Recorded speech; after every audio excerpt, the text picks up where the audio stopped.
Hello everyone, welcome to competitive exams tech prep. मेरा नाम पुष्पांजलि है और इस वीडियो में हम डिस्कस करने जा रहे हैं ओवरव्यू ऑफ शेड्यूलिंग प्रॉब्लम को।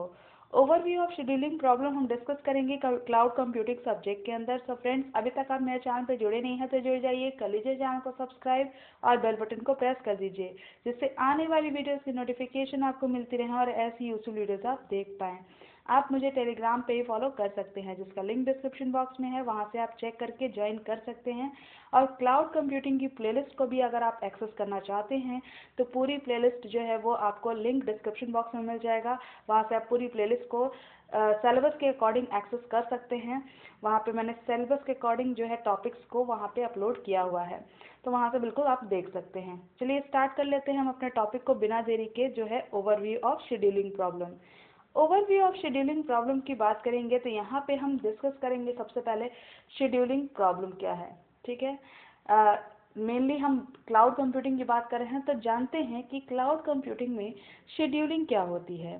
तो जो आपका क्लाउड कंप्यूटिंग में शेड्यूलिंग का कॉन्सेप्ट है, ये आपकी एक ऐसी टेक्निक को रेफ़र करता है, एक ऐसी टेक्निक को बताता है जिसमें हम सेट ऑफ जॉब्स को सेट ऑफ वर्चुअल मशीन पे मैप करते हैं। ठीक है, यानी जो आपका क्लाउड कंप्यूटिंग में शेड्यूलिंग का कॉन्सेप्ट यूज़ हो रहा है, उसमें हम वो टेक्निक डिस्कस कर रहे हैं जिसमें हम सेट ऑफ जॉब्स को सेट ऑफ वर्चुअल मशीन पे मैप करेंगे। अब मैप करने का क्या मतलब है कि वर्चुअल मशीन्स पे हम इन जॉब्स को जो है वो एग्जीक्यूट कराएंगे। ठीक है, तो यहाँ पे हम वर्चुअल मशीन्स को सेट ऑफ जॉब्स एलोकेट करेंगे और ये वर्चुअल मशीन्स जो है वो वर्चुअल मशीन्स पे हम जॉब को एग्जीक्यूट कराएंगे, रन कराएंगे, जो भी आपकी अवेलेबल रिसोर्सेज है उनके अकॉर्डिंग। ठीक है, ताकि हम इससे क्या कर सके, जो भी यूज़र्स की डिमांड है, मान लीजिए जो भी यूज़र जो है जिन रिसोर्सेज को वो चाह रहा है,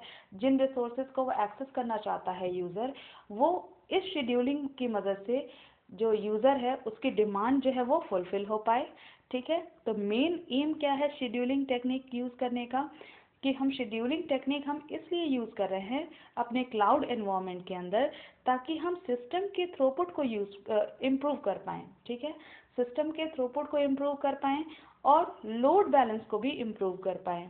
ठीक है, तो शेड्यूलिंग टेक्निक्स को यूज़ करने का बहुत ज़्यादा एडवांटेज है और बहुत सारी फील्ड्स में हम इससे इम्प्रूवमेंट पाते हैं। जैसे कि हमने बताया, सिस्टम थ्रूपुट में हम इम्प्रूवमेंट करेंगे इससे, और लोड बैलेंस में इम्प्रूवमेंट करेंगे, रिसोर्स की यूटिलाइजेशन मैक्सिमम होगी। अब देखिए, जब हम शेड्यूलिंग करेंगे जॉब्स की या रिसोर्सेज की शेड्यूलिंग कर रहे हैं तो हमारा रिसोर्स जो है वो ज़्यादा से ज़्यादा यूटिलाइज होगा। ठीक है, और एनर्जी भी सेव होगी। ठीक है, और मेन जो एडवांटेज है वो क्या होगा, कॉस्ट जो है वो रिड्यूस हो जाएगी। जैसे कि हमने क्लाउड कंप्यूटिंग में देखा है, जो मेन एडवांटेज हमारा क्लाउड कंप्यूटिंग का होता है वो होता है हमारा कॉस्ट को रिड्यूस करना। सो कॉस्ट का रिडक्शन यहाँ भी होगा शेड्यूलिंग की मदद से। शेड्यूलिंग जब हम करेंगे क्लाउड कंप्यूटिंग में शेड्यूलिंग करेंगे रिसोर्सेज की, तो वहाँ पे कॉस्ट भी हमारा रिड्यूस होगा। ठीक है, यहाँ पे टोटल प्रोसेसिंग टाइम भी बहुत ज़्यादा कम लगेगा, क्योंकि हम यहाँ पे शेड्यूलिंग कर रहे हैं रिसोर्सेज की, तो रिसोर्सेज को ऐसा शेड्यूल करेंगे कि हमारी जो प्रोसेसिंग टाइम है, जो भी टोटल प्रोसेसिंग टाइम लग रहा है रिसोर्स को अवेलेबल कराने का यूज़र को, वो जो टाइम है वो हमारा मिनिमाइज हो सके।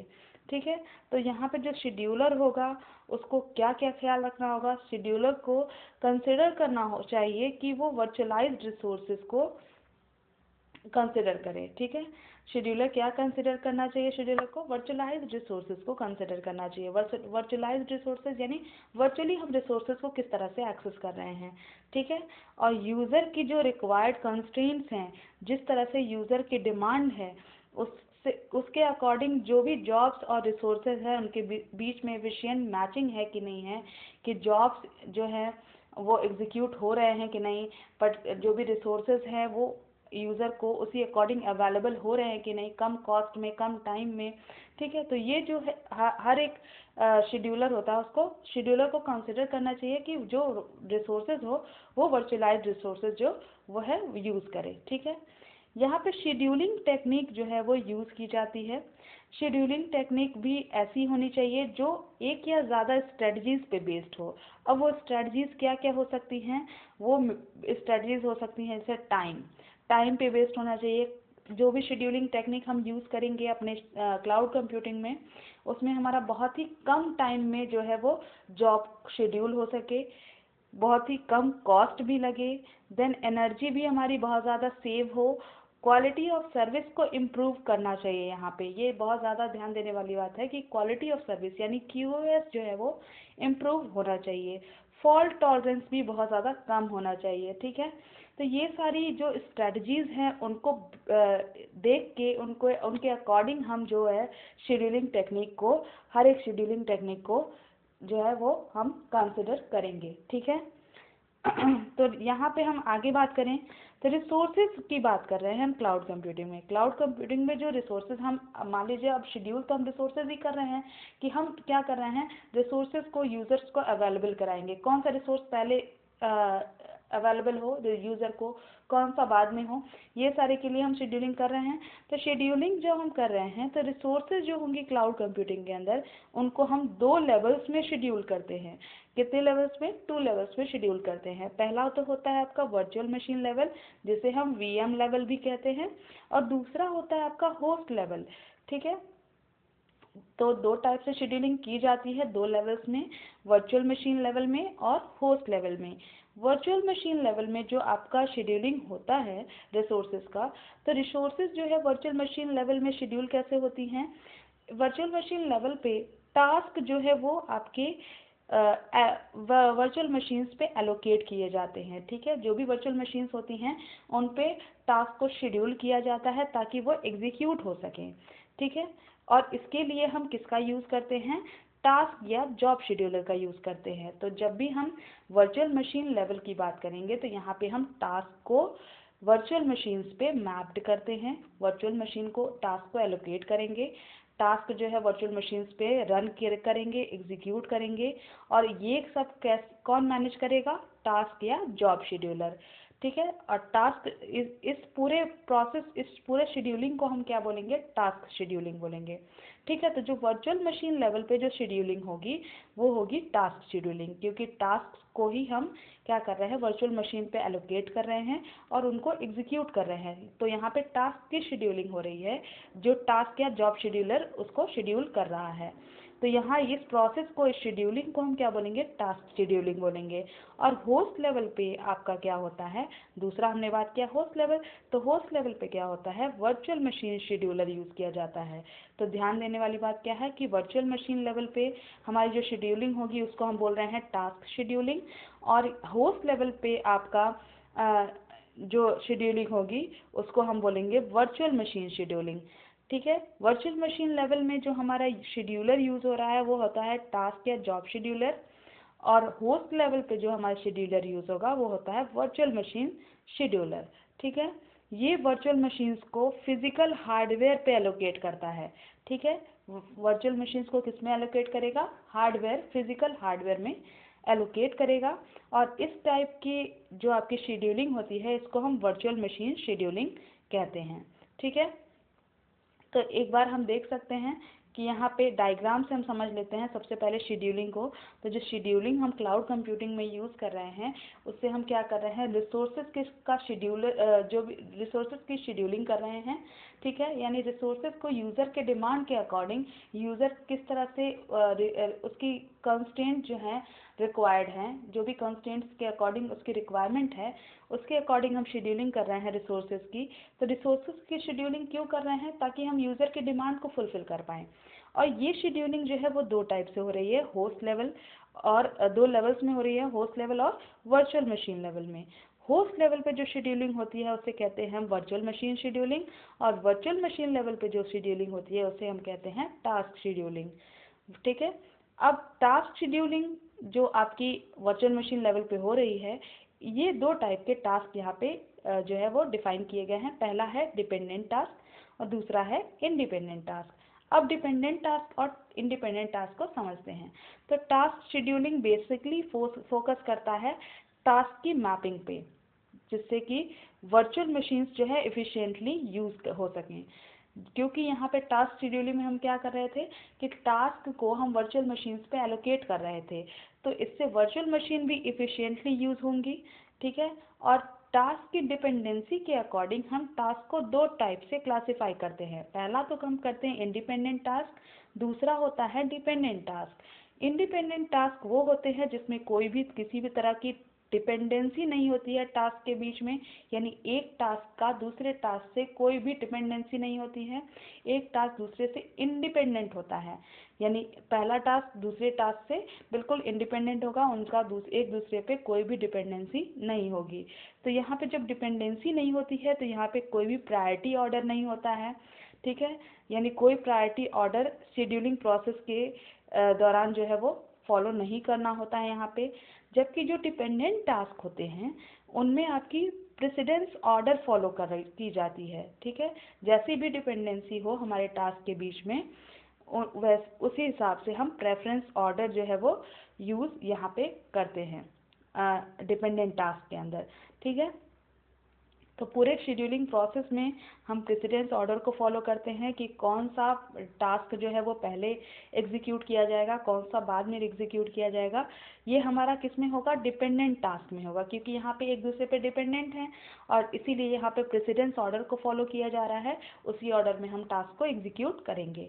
और जहाँ इंडिपेंडेंट था वहाँ पे हमारी किसी तरह का प्रायोरिटी ऑर्डर नहीं होता है, तो वहाँ पे इंडिपेंडेंटली टास्क जो है वो एग्जीक्यूट किए जाते हैं, ठीक है।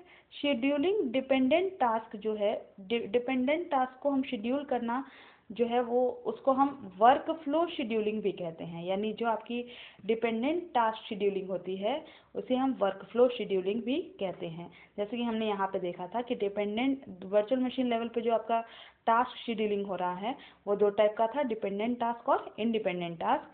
तो डिपेंडेंट टास्क में जहाँ पे एक दूसरे पे टास्क जो है वो डिपेंडेंट होते हैं और यहाँ पे हमारा प्रेसिडेंस ऑर्डर फॉलो किया जा रहा है, इसको हम वर्क फ्लो शेड्यूलिंग भी कहते हैं।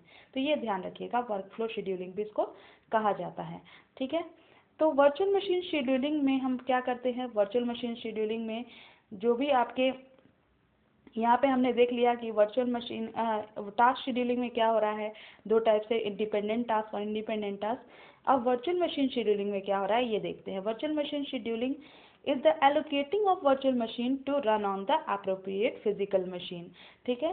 तो यहाँ पे जो वर्चुअल मशीन शेड्यूलिंग में क्या करते हैं हम कि वर्चुअल मशीन्स को अप्रोप्रिएट फिजिकल मशीन्स पे एलोकेट करते हैं, जिससे हम जो टास्क का इम्प्लीमेंटेशन है उसको इंश्योर कर पाएँ कि आपकी जो टास्क है वो इम्प्लीमेंट हो रही है, वो एग्जीक्यूट हो रही है।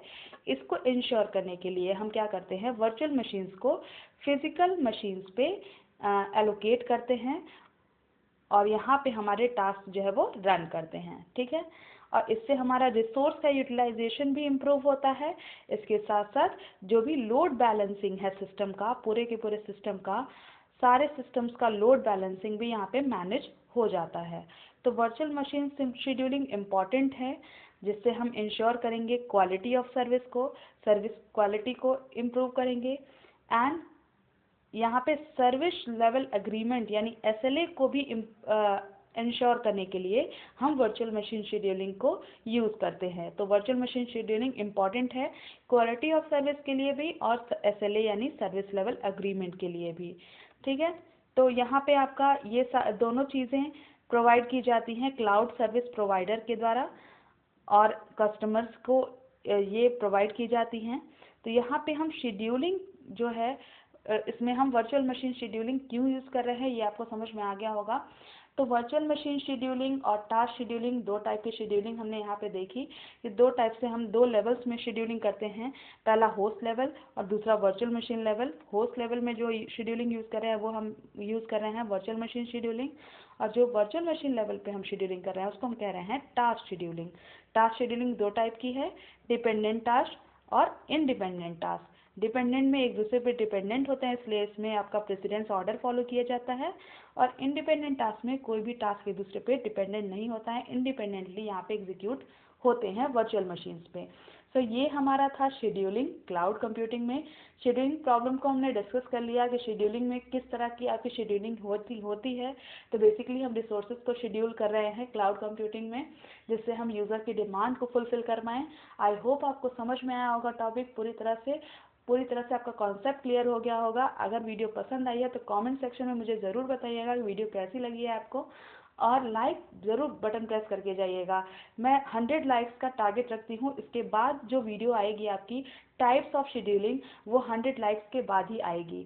तो आप एक टारगेट सेट कर लीजिए, 100 लाइक्स आपको यहाँ पे जो है इस वीडियो पे देने हैं आपको, और ज़्यादा से ज़्यादा इस वीडियो को शेयर करिएगा अपने फ्रेंड्स के साथ, ताकि मैं जल्दी से जल्दी आपको नेक्स्ट वीडियो जो है वो दे पाऊँ।